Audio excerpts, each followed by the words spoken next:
first thing you're going to say is what? What did you do wrong? Well, it's not necessarily what you did wrong, it's what did you do different?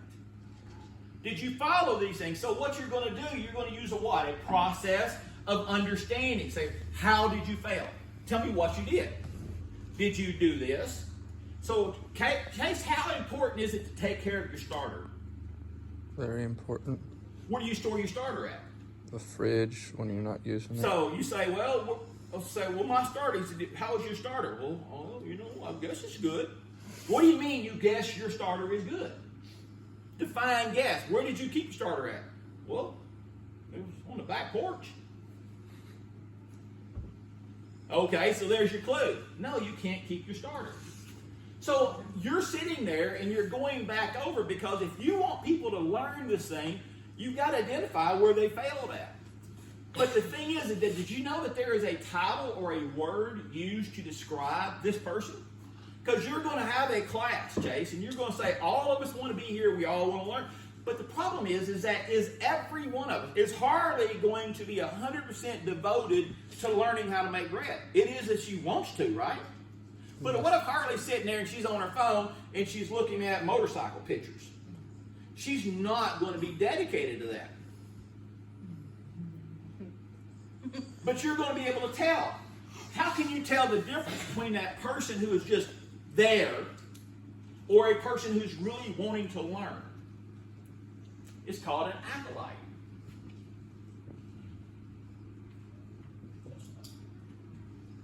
It is a person who's entered into a study. Once a person has entered into a study, you can tell when you taught them something. Carrie, when you have a person who's coming into your work, you can tell when this person is applying themselves or when this person is just there. The person who's applying himself, Lance, and you got a guy coming up who wants to learn, and he's applying himself and he's putting forth, what do? You invest more in him, don't you? But at the same time, when your acolyte or this person that you've invested in, all of a sudden when he starts doing stupid things, do you reward him? AJ, you got a guy who's been showing great promise as assistant manager, and all of a sudden he just going to decide, I'm just showing such great promise, I ain't got to let him know. He knows that I'm not going to be here today. He knows that. It's going to be cool because I worked yesterday extra. I want to find out what happened. Yeah. Where'd you go wrong at? And so you're going to be, so as a path of an acolyte, the deeper you enter into this thing, and God wants us all to be these. Because the path of an acolyte is what leads you to the path of the understanding of the teacher, the role of the teacher. Why is this so important to view this path that you're going down? Because when you start viewing this path that you're going down, all of a sudden you're realizing that there's nothing new in the world. In other words, everything that's happening to you in your world and is going wrong is not for you. It's for you to understand, for you to share somebody else. But the only way, Chase, that you could ever understand why people are failing at the bread is for you to fail. If you don't know why you failed and how it failed, but all of a sudden you realize that, well, okay, you start seeing the things. Well, my bread tastes funny. Well, did you use bread flour? No, I use self-rising flour. Is there a difference? Yes. Yeah. So these things make a difference. And so the deeper you try to understand these things, the more particular you're going to be about a thing. And the higher you desire to go, it's to that point that the greatest calling in the world is to be a teacher. Because the teacher now views everything not as for them. You become involved in husbandry. Now you have a flock. Chase, wouldn't it be nice if all of a sudden the church, if you could spawn the idea, if we could all have, I personally would think it's a great idea, Chase, if you taught, say, 4 people in this, just 4 people. Odds are, if we had 4 people involved in bread, there would be a very good chance on Sunday morning we might have some fresh bread. Yes. And somebody may be motivated, Chase, and all of a sudden they may start making cinnamon rolls. Boy, I'm going to tell you something. I can imagine a world. See, I can draw this image, Kai, of smelling cinnamon rolls when you come to church on Sunday morning. Oh, they're so good. Yeah. But we can't get there until you inspire somebody, and we can't get there. The road to hell is paved with what? Good intentions. Everybody has good intentions until you want to get off your butt and serve. I wish some of you would serve in the cinema world. Because I can see some cream cheese on it. Oh. Then all of a sudden I can see somebody go further and making pastries. Or Oompa Loompas. Depends upon how you perspective this. Yeah, Oompa. So, all this being said is that now you're shifting your perspective. So, now that I've learned this, and now that I am learning this, I'm going to take you down this journey.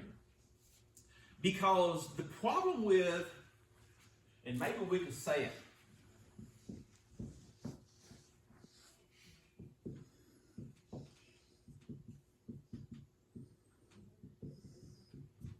that's relevant Christianity.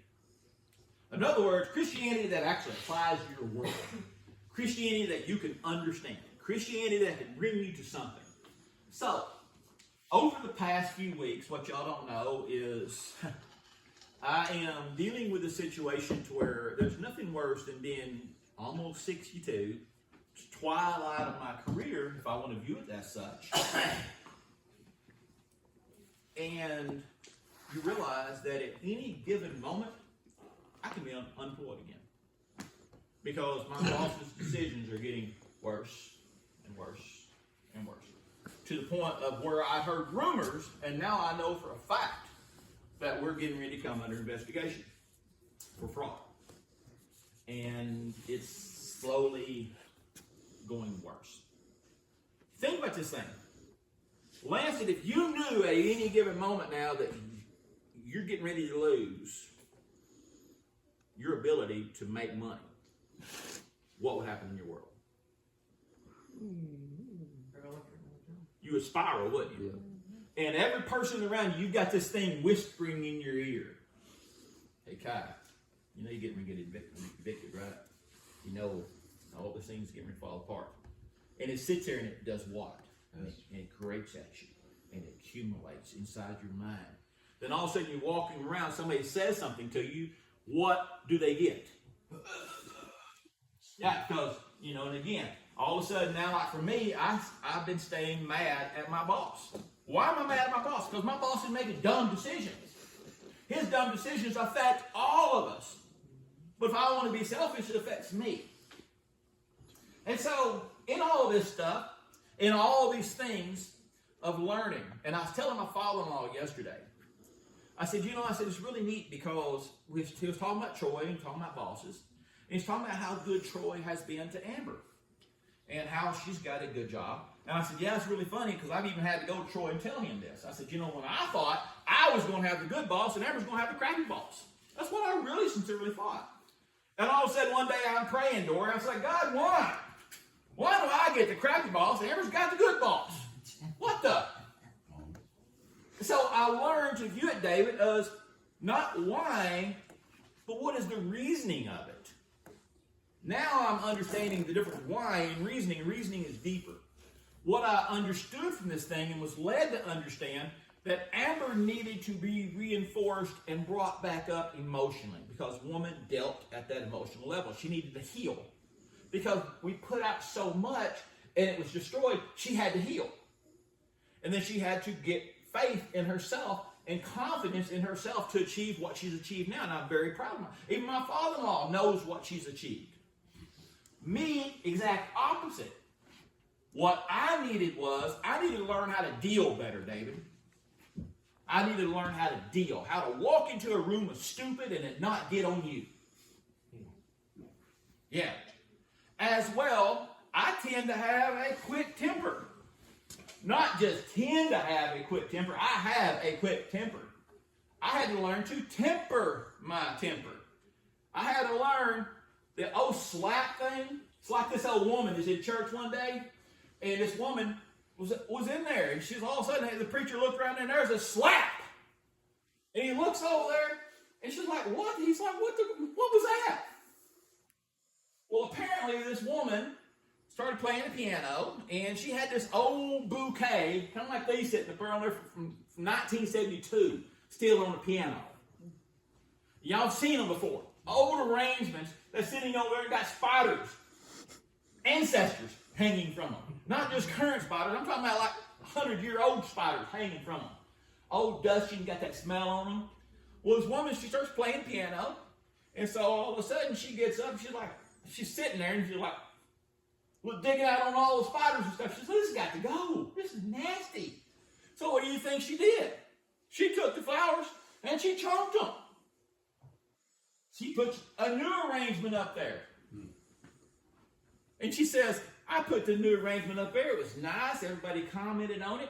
And this old woman who used to be a piano player, was her territory. She walked away from it. She says, well, that was my husband's arrangement. And I've kept it on there. And he says, well, what happened?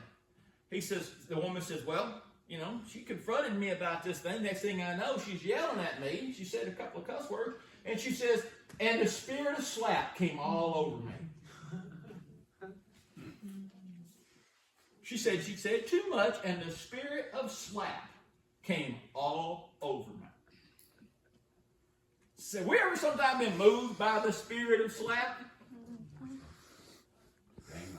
I've been cussed in church because I sat in somebody's pew. I've seen cussing in church because you sat in somebody's pew. So, I've had this dream, and I had it at Smith Ford, where I wanted, because Ted every week, I just wanted to kill him. And so one day I was angry, very, very angry. Go figure this one out. And so it was just that constant intimidation, constant threatening, constant pushing. He says, this is his exact words. Monty, I know I've given you an impossible job to do, but I expect you to do it. I demand you to do this impossible job. I'm like, great. It ain't going to happen. And every week I sit there and I said, so finally Trent called me in the office and said, I'm going to tell you what. I said, I've got this vision. I said, I'm going to tell you how mad I am. I've got this vision of jumping across Ted's desk, grabbing him by his throat, dragging his fat butt, and I didn't say fat butt, over his desk, taking him to the corner wall, throwing him up against the wall, and taking my elbow, bam, until there's nothing left of him. And I said, the sad thing is, I can do that. And there ain't nothing he could do to stop me from doing it. And you were rocking orange jumpsuit too. And he looked at me and he says, you're serious, aren't you? I said, dead serious. Yeah, you were. So, here recently, I've had the same vision again of grabbing my boss by the throat and elbowing him in the face. We all admit we would like to do that to some people. There's a lot of things that are gratifying. You're grabbing somebody in the throat and elbowing stupid in the face. None of y'all feel that way, so don't even say, like, judge me for it, because I know you have. So I'm sitting there, and I'm thinking about this again. This is like a few weeks ago. I'm thinking, oh my gosh, and it was boiling up. Well, 2 weeks ago, he lied again, got in trouble again. He blamed it on me. And bottom line, the whole thing, he pulls a gun out on his wife. Cocks it. She's out the door. And I got processing, and God tends to speak to me in funny ways. And all of a sudden, they come to find out that he's got 2 guns in his desk. And I hear these little cynical little words. Well, aren't you glad you didn't grab him by his throat? So I was like, ooh, okay, God, I confessed it and I repented of it. And I was like, okay, God, help me to understand these things. And I heard this phrase, I shall not be moved. I shall not be moved. There's no song, I shall not be moved. But we don't tend to think about that. We don't tend to think about these things. And so I started finding this peace. So Eric, I started dissecting the word moved. What did it mean by moved? It talks about having a steadfast ability to go, I'm not going to be encountered. I'm not going to be moved by your words. You're not going to move me to action. I make the choice. Because who's in charge? You or me? There's no saying. Never give anybody anything that you don't want them to have, unless you want them to have it. Some people rejoice in your suffering. Then don't let them see you suffer.